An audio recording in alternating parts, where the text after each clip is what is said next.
सप्रेम नमस्कार सभी को। प्रीति सुमन दास की तरफ से स्वागत है आपको किंडर लाइफ पॉडकास्ट पर। यह पॉडकास्ट पर हम सुनते आ रहे हैं पुस्तक जीवन ज्योति के विभिन्न अध्याय। आज का अध्याय है चतुर्दश अध्याय और इसका नाम है विज्ञान और धर्म। तो ये अध्याय में हम देखेंगे मानव बुद्धि विकास का क्रम। तो चलिए देखते हैं आज का चतुर्दश अध्याय में क्या है विषय वस्तु। मानव बुद्धि विकास का इतिहास 4 भिन्न युगों से होता हुआ पूर्णता तक पहुंचा है। हमारे धर्म गुरुओं ने वो पूर्णता प्राप्त की थी। दर्शन और धर्म का संबंध बुद्धि विकास के अंतिम चौथे स्तर से हो। वह मनुष्य के उपलब्ध वैज्ञानिक ज्ञान से बहुत आगे है। इस बात से अनभिज्ञ होने के कारण मनुष्य ने धर्म को पिछड़ा हुआ और समय से बहुत पीछे कहकर उसका उपहास और तिरस्कार किया। परिणामतः मानव विकास की गति कुंठित हो गई और आज वह अवरुद्ध होकर ह्रासोन्मुख दिखाई दे रही है। मानव विकास के प्रारंभ में मनुष्य बुद्धि और ज्ञान की अपेक्षा प्रवृत्तियों और भावनाओं से संचालित होता था।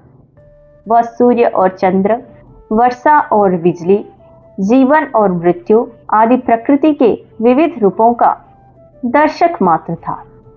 उसका यह देखना पशुओं जैसा ही था, क्योंकि दोनों ही की बुद्धि बाह्य संसार से कोई प्रतिक्रिया न करती थी।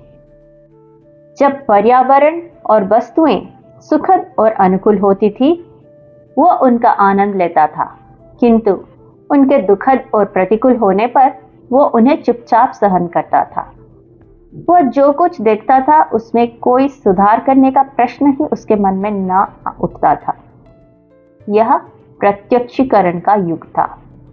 प्रत्यक्षीकरण के रुक्ष और बर्बर युग से मानवता आगे बढ़कर निरीक्षण के युग में पहुंची। मनुष्य अब देखने मात्र से ही संतुष्ट न रहा। वो विचार करने लगा कि हमारे आसपास के प्रकृति की घटनाएं क्यों और कैसे घटती है। इस प्रकार उसकी बुद्धि कार्य कारण संबंध खोजने लगी। उदाहरणार्थ, पुरानी पीढ़ी प्रत्यक्षीकरण के युग में पानी बरसने पर छाया में छिप जाती थी और पानी बंद होने पर बाहर निकल आती थी। वे लोग केवल पानी बरसते देखते और अनुभव करते थे, किंतु उसके निरीक्षण की जिज्ञासा उनमें न थी और न उन्हें उसके कारण की खोज करने में रुचि थी। किंतु जब मनुष्य की बुद्धि का विकास हुआ तो वह प्रकृति को ध्यान से देखने लगा और उसकी शक्तियों पर आश्चर्य करने लगा। उसने अपनी अविकसित बुद्धि से कुछ घटनाओं को एक साथ घटित होते हुए बार बार देखा और उन्हीं को पानी बरसने का कारण मान लिया। उसने देखा कि जब जब पानी बरसता है, आम का पेड़ भी हिलता है, तो उसने वर्षा का कारण आम के पेड़ का हिलना मान लिया। यह युग निरीक्षण और अंधविश्वास का युग था। इस समय कार्य के ऐसे कारण निर्धारित किए गए जिनका कोई वैज्ञानिक और तर्कीय आधार न था। मनुष्यता और अधिक विकास होने पर मनुष्य वैज्ञानिक खोज के युग में पहुंचा। इस समय उसकी बुद्धि विकसित होकर उच्च स्तर पर पहुंच गई थी। उसने अपने आसपास की हर बात का कारण खोजना प्रारंभ किया।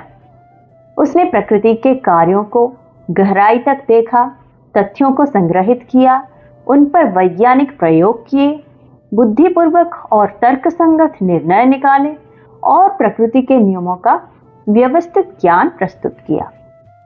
अंधविश्वासों के स्थान पर अब वैज्ञानिक सत्य सामने आ गए। अब उनका यह विश्वास समाप्त हो गया कि आम का पेड़ हिलने पर वर्षा होती है। वैज्ञानिक युग अब भी समाज के कल्याण के लिए प्रकृति की गुप्त शक्तियों की खोज कर रहा है।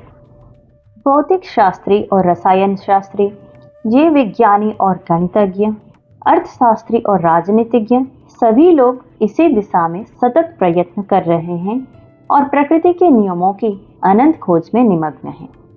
संक्षेप में यही युग है जिसमें हम लोग आज हैं।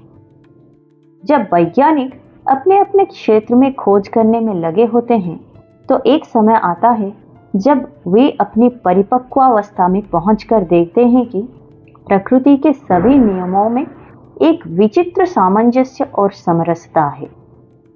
वे इस प्रश्न पर विचार करने के लिए विवश हो जाते हैं कि इन शाश्वत नियमों का निर्माता कौन है, इन नियमों को ठीक ठीक कार्य करने का आदेश कौन देता है।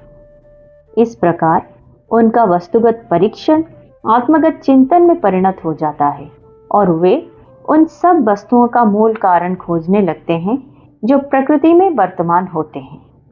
यह चिंतन के युग में मनुष्य का प्रवेश है।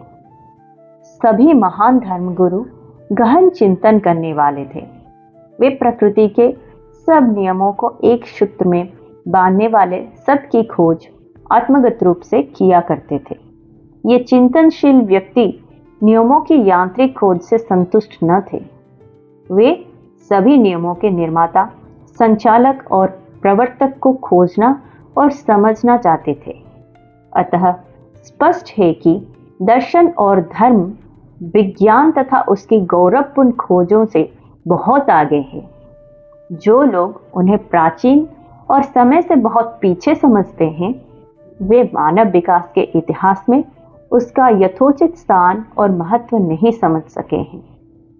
विज्ञान की खोजें होती रहें और मानव मात्र को उनसे लाभ हो, किंतु यदि कुछ सौभाग्यशाली लोग प्रकृति के दृश्य जगत का सामान्य आधार समझने की क्षमता विकसित कर पाते हैं तो उन्हें अवश्य ही आगे बढ़कर सब नियमों का शाश्वत नियम, सब ज्ञानों का ज्ञान खोजना चाहिए। तो ये था चतुर्दश अध्याय की विषय वस्तु। स्वामी चिन्मानंद जी के द्वारा लिखी गई यह अध्याय में अत्यंत सरल और सुंदर रूप से हमें समझाया गया है कि कैसे मनुष्य का बुद्धि का विकास 4 पर्यायों में होता है।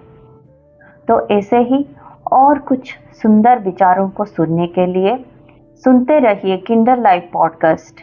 शेयर कीजिए, लाइक कीजिए और कमेंट कीजिए किंडल लाइव पॉडकास्ट चैनल को। मिलते हैं और एक नए अध्याय के साथ। तब तक जय श्री कृष्णा, श्री गुरुभ्यो नमः।